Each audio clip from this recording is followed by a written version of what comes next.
Et à l'époque, vous n'aviez pas de copain. Ni vous, ni votre ami, qu'on appelait Vanessa. Et vous et Vanessa, vous êtes partis dans un restaurant pour manger. Et vous vous êtes dit qu'on doit aller, on ne sait jamais, Dieu peut nous donner des chéris là-bas. Et Vanessa est venue chez vous, vous cherchez le soir. Elle est arrivée, elle était 18h55 minutes 44 secondes. Et quand elle est arrivée, vous étiez en train de vous laver. Vous avez fini de vous laver, vous êtes retourné dans la chambre, vous vous êtes habillé. Et vous vouliez mettre un ensemble pagne. C'est-à-dire le haut et le pagne. Après, vous avez vu que non, ça fait vieux. Vanessa même vous a dit que non, tu es comme une grand-mère dedans. Et elle a dit, ok, enlève. Vous avez enlevé. Vous avez porté, il y avait une robe qui était accrochée au mur. Vous avez enlevé la robe pour la mettre sur vous. C'était une robe du 8 mars qu'on vous avait offerte. Vous avez mis la robe et elle a dit c'est bien, mais ce n'est pas stylé. Et vous avez enlevé la robe et vous avez pris la jupe noire. Vous avez mis la jupe noire et vous avez mis un haut, une chemise blanche, carrelée de bleu, avec les bras un peu larges ici comme ça. Hein? Vous avez mis votre montre et puis vous avez mis les talons. Vous avez d'abord essayé des talons noirs. Ça n'a pas marché parce qu'à l'époque dans votre chambre vous aviez 4 talons. Il y avait 2 talons noirs et 2 talons de couleur bordeaux. Et vous avez enlevé le talon noir, vous avez mis le talon bordeaux. Et Vanessa a dit que ça c'est bon. Et puis Dalata wa innas motei Tazama et Karof le itamana sharadin. À l'époque dans votre chambre il y avait un flacon de parfum qu'un dragueur vous avait offert. Un parfum sur lequel c'était écrit sentimental. Vous avez pris votre parfum sentimental, vous avez mis sur vous. Et vous êtes sorti avec Vanessa, vous êtes allé au restaurant bar. Et pendant que vous étiez en train de manger, il y a une voiture qui a garé dehors. 2 jeunes hommes sont sortis, ils se sont assis à côté de vous. Et Bertrand était avec son ami Arnaud. Vérité.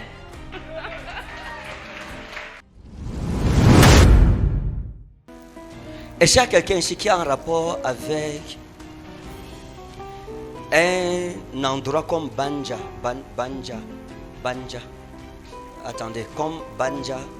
Et la personne s'il y a un rapport avec la chefferie, qui a une parenté à Banja. Hein?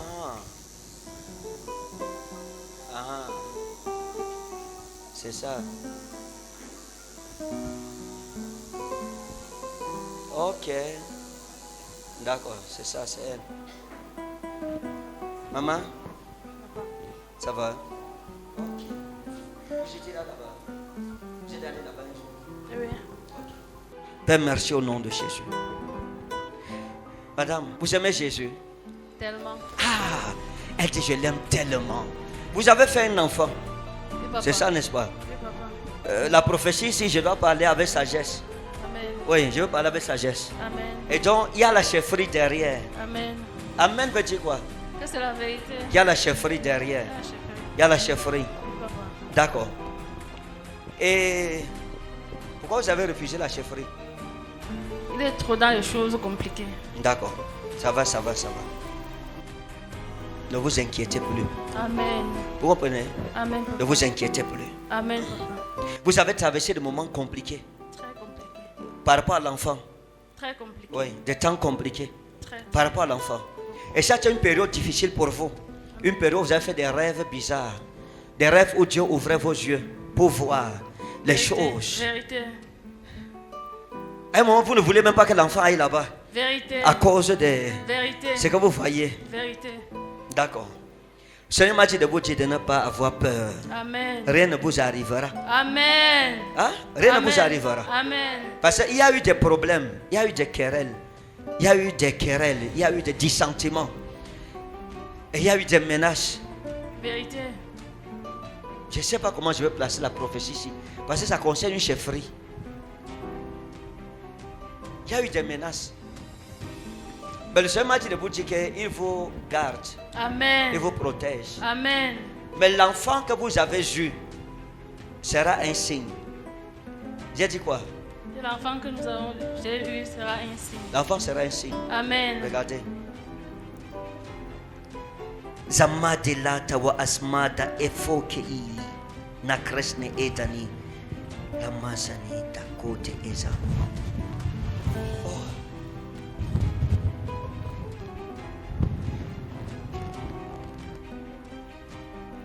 Vous avez un chéri? Vous avez un chéri? Non, non. Hein? Non, non. Vous n'avez pas de chéri? Non, non. Ok. Vous l'avez un chéri? Oui, papa. Ok. Donc, vous cherchez un chéri. Je cherche un chéri. Donc, madame, où vous êtes à la recherche d'un chéri. Je suis à la recherche d'un mari. Qui sera votre chéri? Qui serait mon chéri? Coco. Hein? Hein? Oui, papa. Un chéri Coco. Oui, papa. C'est ça? C'est ça. Ok. On va le faire. Amen. C'est pour ça que je suis à Bafoussam. Amen. Mais il y a une barrière qu'on doit enlever. Amen. Il y a une barrière. Il y a une Amen. barrière devant vous. Amen. Et on doit enlever cette barrière. Amen. J'ai vu une femme qu'on appelait comme Colette. Hein? Colette. Colette. Colette. Colette. Colette.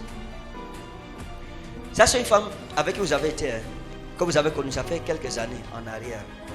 Vous marchez avec elle. C'était comme une amie à vous. Et c'est une femme qui était une coiffeuse. Elle avait un salon de coiffure. Et parfois, vous alliez vous coiffer chez elle. C'est une vieille histoire. Coco coiffure. Oui, oui, oui. Oui, Hein? oui, oui, papa, c'est vrai. Coco coiffure. Oui, papa, c'est vrai. D'accord. C'était pour Colette. Oui, il y a de cela très longtemps. Hein? Il y a de cela longtemps. Ça fait longtemps. Oui, papa, c'est vrai. Quand vous allez chez Colette vous faire coiffer, il y a des choses qui se sont passées chez elle. Parce que quand vous êtes, à l'époque, quand vous vous coiffiez chez elle, vous étiez encore plus jeune. Vérité. Votre teint n'était même pas comme ça. Vérité. Vous étiez plus clair. Vérité. Parce que vous avez perdu même le teint. Vérité. Et elle vous conseillait parfois même le lait qu'il fallait utiliser. Vérité. Les produits, les cheveux et tout cela. Vérité. À l'époque là, il y a un jeune gars qui vous aimait, qu'on appelait Bertrand, qui était derrière vous. Vérité. Et Bertrand disait qu'il voulait vous épouser. Vérité. C'est un jeune homme comme moi, comme ça là. Presque même taille avec moi. Claire, Hein? c'est vrai. Je ne suis pas clair, je suis clair, je ne suis pas clair de peau. Hein? Je suis un peu noir. Mais il avait mon teint comme ça. Vérité. Hein? Vérité. Et parfois, il vous accompagnait chez Coco Coiffure. Il vous déposait et vous vous coiffiez et puis il repartait. Vérité. Et à l'heure de rentrer, vous lui écriviez. Et puis il revenait vous chercher. Vérité. Kaleta wa inna esmane. L'otrazine wa inos praven oscrita. Vous vous êtes rencontrés dans un restaurant avec Bertrand à l'époque. Vérité. Vous étiez sortis avec une amie à vous. Une bonne amie à vous. J'ai sorti entre filles pour aller au restaurant. Et à l'époque, vous n'aviez pas de copain. Ni vous, ni votre amie, qu'on appelait Vanessa. Vérité. Et vous et Vanessa, vous êtes partis dans un restaurant pour manger. Et vous vous êtes dit qu'on doit aller, on ne sait jamais, Dieu peut nous donner des chéris là-bas. Et Vanessa est venue chez vous, vous cherchez le soir. Elle est arrivée, elle était 18h55 minutes 44 secondes. Et quand elle est arrivée, vous étiez en train de vous laver. Vous avez fini de vous laver, vous êtes retourné dans la chambre, vous vous êtes habillé. Et vous vouliez mettre un ensemble pagne. C'est-à-dire le haut et le pagne. Après, vous avez vu que non, ça fait vieux. Vanessa même vous a dit que non, tu es comme une grand-mère dedans. Et elle a dit, ok, enlève. Vous avez enlevé. Vous avez porté, il y avait une robe qui était accrochée au mur. Vous avez enlevé la robe pour la mettre sur vous. C'était une robe du 8 mars qu'on vous avait offerte. Vous avez mis la robe évasée, elle a dit c'est bien, mais ce n'est pas stylé. Et vous avez enlevé la robe et vous avez pris la jupe noire. Vous avez mis la jupe noire et vous avez mis un haut, une chemise blanche, Vérité. carrelée de bleu, Vérité. avec les bras un peu larges ici comme ça. Vérité. Hein? Vérité. Vous avez mis votre montre et puis vous avez mis les talons. Vous avez d'abord essayé des talons noirs. Ça n'a pas marché parce qu'à l'époque dans votre chambre vous aviez 4 talons. Il y avait 2 talons noirs et 2 talons de couleur bordeaux. Et vous avez enlevé le talon noir, vous avez mis le talon bordeaux. Et Vanessa a dit que ça c'est bon. Et puis Talata wa innas motei. Tazama et karof le itamana sharadin. À l'époque dans votre chambre, il y avait un flacon de parfum qu'un dragueur vous avait offert. Un parfum sur lequel c'était écrit sentimental. Vous avez pris votre parfum sentimental, vous avez mis sur vous. Et vous êtes sorti avec Vanessa, vous êtes allé au restaurant bar. Et pendant que vous étiez en train de manger, il y a une voiture qui a garé dehors. 2 jeunes hommes sont sortis. Ils se sont assis à côté de vous. Et Bertrand était avec son ami Arnaud. Vérité. L'Esprit du Seigneur est sur moi. Mes yeux sont ouverts pour voir. Mes oreilles ouvertes pour entendre. Et ma bouche ointe pour annoncer les oracles de Jésus-Christ dans ma génération. Pendant que vous êtes arrivés, vous n'aviez pas assez d'argent sur vous. Donc vous avez pris des jus. Vous avez pris la grenadine. Vanessa a pris top pamplemousse. Et vous avez le verre, vous étiez en train de boire. Vanessa vous a dit, tu vois le show gars qui est là-bas en face? Et puis vous lui avez dit, oui, je vois. Et puis elle a dit, il te regarde, il a les yeux sur toi. Quand vous avez retourné les yeux, Bertrand vous a vu et il vous a souri.